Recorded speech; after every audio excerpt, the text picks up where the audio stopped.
안녕하세요 여러분, Margot입니다. Hi everyone, it's Margot. Bonjour tout le monde, c'est Margot. J'espère que vous allez bien. Perso, moi ça va. Du coup, aujourd'hui, on se retrouve pour un nouvel épisode et aujourd'hui, on va parler d'un drama chinois. Voilà, alors ça fait un petit moment déjà que je voulais le faire, j'en ai tellement entendu parler de ce drama. Il fallait que j'en parle. Je viens de le terminer. Alors du coup, aujourd'hui, on va parler du drama Love Between Fairy and Devil, ou bien en chinois, Changanjue, qui est un drama chinois de 36 épisodes disponible sur iQIYI et aussi disponible visiblement sur Viki. Voilà, et aussi j'ai oublié de préciser, mais le drama est issu d'un roman pour ceux que ça intéresse. Alors voilà, du coup, je suis de retour pour ce gros drama. Voilà, ceux qui suivent un petit peu les dramas chinois, vous êtes au courant que ça, c'est un gros drama qui a été très populaire. Ouais, non, ça a été... Il est très raw, comme par exemple Reset était raw en début d'année. Là, c'est Tananju qui est bien raw ces temps-ci. Donc oui, voilà, on va reparler de ce drama aujourd'hui. Alors, je ne pense pas faire une version longue, mais je pense que je vais faire juste une version courte sans spoilers, mais je vais essayer de la faire un petit peu plus complète que d'habitude. Donc voilà, oui, gros drama, j'en ai pas mal entendu parler. Alors déjà, dans un premier temps, j'en avais entendu parler avec Avenue X. Ça fait un moment déjà que je la suis, j'en parle beaucoup. Et elle avait pas mal parlé de ce drama-là. Mais du coup, moi, j'aime pas commencer un drama en cours. Donc j'ai attendu qu'il se termine justement pour le finir. Il me semble, si je dis pas bêtise, je l'ai fini en 2 jours. Ouais, je l'ai saigné. Vraiment, Oui, non, j'ai vraiment bien regardé le drama. Ensuite, il y a des abonnés sur Instagram qui sont revenus me voir en me disant ouais, il est bien et tout, on te le recommande. Donc je me suis dit bon, vas-y, on va se le faire. Faut se caler un moment dessus, on se le fait. Et effectivement, il est très très bien. Comment vous dire que pour moi, c'est un des meilleurs, même le meilleur Xianxia de cette année. Pas que je m'avance, je suis en train de réfléchir s'il y avait d'autres Xianxia qui sont sortis cette année, mais je ne crois pas. Ça fait partie vraiment des meilleurs Xianxia que tu peux trouver en Chine, toute année confondue, sans aucune hésitation. Vraiment, et non, on va même pas parler maintenant de ça, parce que waouh. Mais en tout cas, si vous cherchez un bon Xianxia et vous aimez bien ces univers-là, je vous recommande ce drama, vraiment, allez-y, ne réfléchissez même pas, et il est super bien. Il passe hyper vite aussi. Alors du coup, si je devais donner 6 emojis pour représenter le drama, qu'est-ce que ce serait? Premier emoji, je mettrais l'emoji de feuilles, des feuilles jaunes plus particulièrement, enfin jaune, orange, doré, voilà, je n'en dirai pas plus. Ensuite, je mettrais l'emoji d'une bague. Ensuite, je mettrais l'emoji d'une fleur, une orchidée. Ensuite, je mettrais l'emoji d'une boule de cristal. Ensuite, je mettrais l'emoji de la lune. Et enfin, je mettrais l'emoji d'une épée. Voilà, c'est à peu près tout, parce que du coup, on va parler de Xianxia, donc forcément, il y a des épées, forcément, donc voilà. Alors du coup, juste avant que je vous donne le résumé, on va peut-être donner le casting. Alors je vais vous donner les 3 acteurs principaux parce qu'il y a un triangle amoureux, voilà, toi-même tu sais. Donc en actrice principale, nous avons Yu Shu-sin qui va jouer le rôle de Xiao Dan-hua. Alors visiblement, un de ses rôles les plus connus, je pense, c'était dans Find Yourself, qui date de 2020. Ensuite, on a aussi dans Moonlight 2021. J'aime bien cette actrice, elle est vraiment jolie. En autre acteur principal, nous avons Wang Kredi qui va jouer le rôle de Tong Fang Tin-sang. Et enfin, nous avons Chang Ling-ho qui va jouer le rôle de Chang Han. Alors du coup, de quoi parle Tananjue ou bien Love Between Fairy and Devil? Comme je l'ai dit, c'est un xianxia, pour ceux qui ne savent pas ce que c'est les xianxia. Les xianxia, c'est un type très particulier de drama chinois, c'est un genre. Alors, il existe les dramas historiques qui sont juste des dramas historiques, voilà, il n'y a rien de plus, c'est avec des complots, ce genre de choses, il n'y a pas du tout d'aspect surnaturel ou autre. Par contre, on a 2 autres catégories qui sont les xianxia et les wuxia. Xianxia et wuxia, ils sont aussi habillés en tenue traditionnelle. Wuxia, c'est des dramas d'arts martiaux très souvent, avec des combats et ce genre de choses, donc avec qui ont quand même un petit peu des pouvoirs. Et les Xianxia, il y a des éléments wuxia à l'intérieur, mais en plus, il faut rajouter les divinités, des monstres, des démons, des dieux et ce genre de choses. Quand vous avez un drama avec des divinités, ce genre de choses, c'est un Xianxia. Quand vous avez un drama où il n'y a pas de dieu, il n'y a pas de démons, et par contre, il y a des êtres humains, des immortels, entre guillemets, qui font de la cultivation ou ce genre de choses, et où il y a des arts martiaux, c'est un wuxia.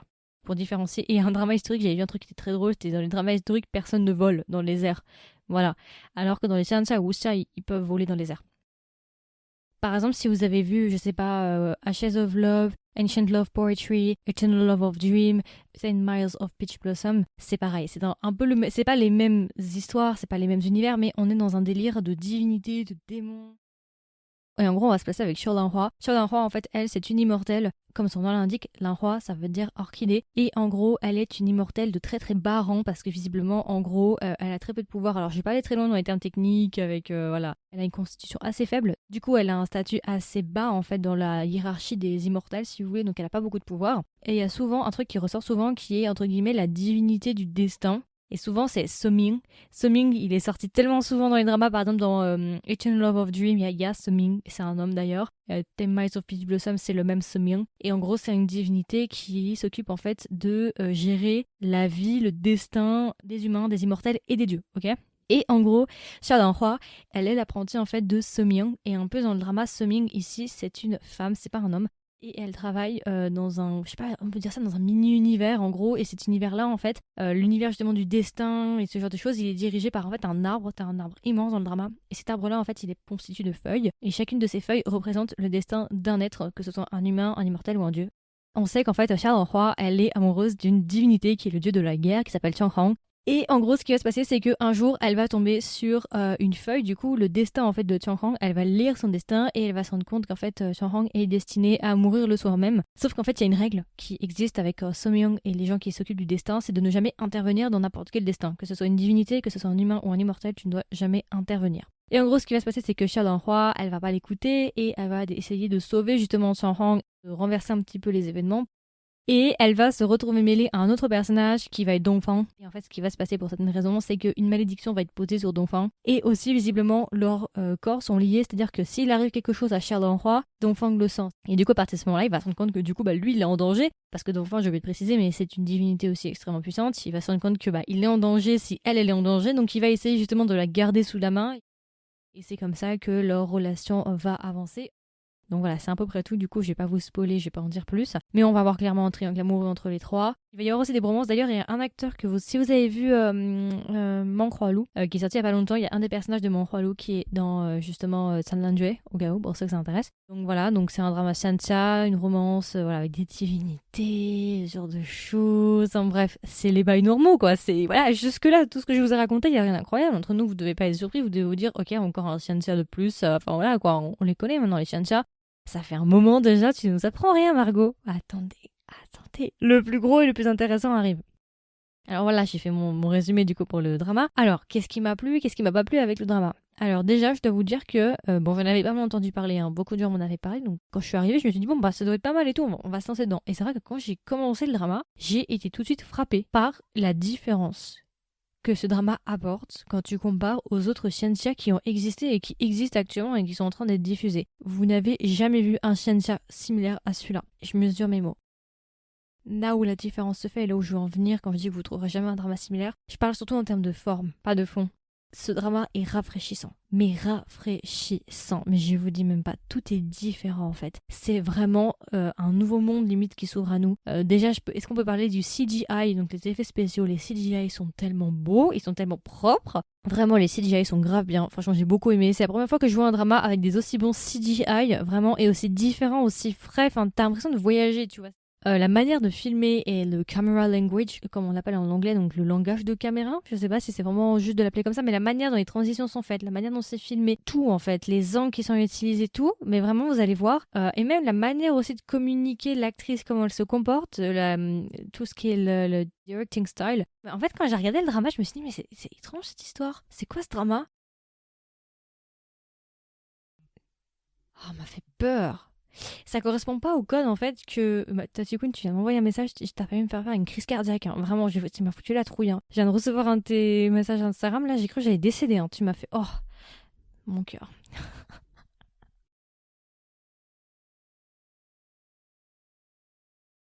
Ça suit pas les codes habituels des Shanxia, c'est pas comme d'habitude. Les costumes sont super originaux aussi, j'aime beaucoup. Les décors, les différents mondes. En fait, ce que j'aime avec ce drama, c'est qu'il y a eu une réelle recherche qui a été faite. C'est pas dire, ouais, on va faire un Shanxia, vas-y, je te fous avec que des vêtements blancs là, voilà, allez hop, comme tous les Shanxia. Petite romance entre deux divinités, je te tue, mais après je regrette, je te ressuscite, mais je meurs. Et puis du coup, bah non, t'es mort, du coup je t'attends 500 ans, puis tu reviens. Non, les mondes sont vraiment recherchés. T'as différents mondes, ok, tu vas avoir le monde des divinités, le monde de Roi et le monde du coup de Donphan. C'est les trois mondes principaux, après t'as le monde des humains. Mais les mondes sont super bien recherchés, c'est super beau visuellement, les effets spéciaux, tout le CGI, les décors, la manière dont ils sont habillés, les props, les accessoires et tout, mais il y a une recherche, c'est-à-dire que chaque petit monde a son univers et vous pouvez pas genre vous tromper. C'est impossible de vous tromper, de vous méprendre. Alors parfois dans certains dramas, bon, t'es jamais trop sûr où t'es, voilà, tu peux te méprendre. Oh, le générique, on en parle ou pas? Cette animation du générique, mais c'est magnifique. Et une scène aussi au premier épisode où ça fait un petit peu, vous savez, comme s'il était coincé dans un dessin. Vous verrez, un peu en 2D et tout. Mais c'est trop beau. Non mais cette beauté, non mais c'est magnifique. Entre nous, c'est genre, vraiment, tu pourrais juste le regarder toute la journée, c'est trop beau. Mais vraiment, c'est, waouh, non mais même, enfin, non mais waouh, non mais sérieux. Les acteurs aussi jouent bien, et d'ailleurs c'est assez étonnant, vous voyez, parce que moi je dois vous avouer que quand j'ai vu le casting, Wang Hedi, je suis pas très fan de lui. Je dois vous avouer que c'est pas ma cup of tea. Surtout que cette année, il a fait un autre drama, et il s'est fait éclater pour ce drama, mais vraiment, il a fait un autre drama qui s'appelle Miss the Dragon, je crois, un autre Tianxia aussi. Ah non, Miss the Dragon, voilà, Miss the Dragon. Ouais, non, à ce qui paraît, c'était vraiment pas ouf. En Chine, vraiment, D'ailleurs, il avait une très très mauvaise image à cause de ce drama-là. En fait, c'était pas en 2022, en fait, c'était en 2021, Miss the Dragon. Il a eu une super mauvaise image en Chine, moi, on dit, à cause de ce drama-là, vraiment, parce qu'à ce qui paraît, il jouait très mal. D'accord, c'est pas moi, hein, c'est les internautes chinois. Enfin bref, c'était général, visiblement. Et c'est vrai que quand t'es arrivé à Sunland Duel, tout le monde était sceptique en mode non, mais Wang Hedi, on n'est pas chaud, on a déjà vu ce qu'il a fait dans Miss the Dragon, c'était pas ouf, alors non merci, on veut pas de lui.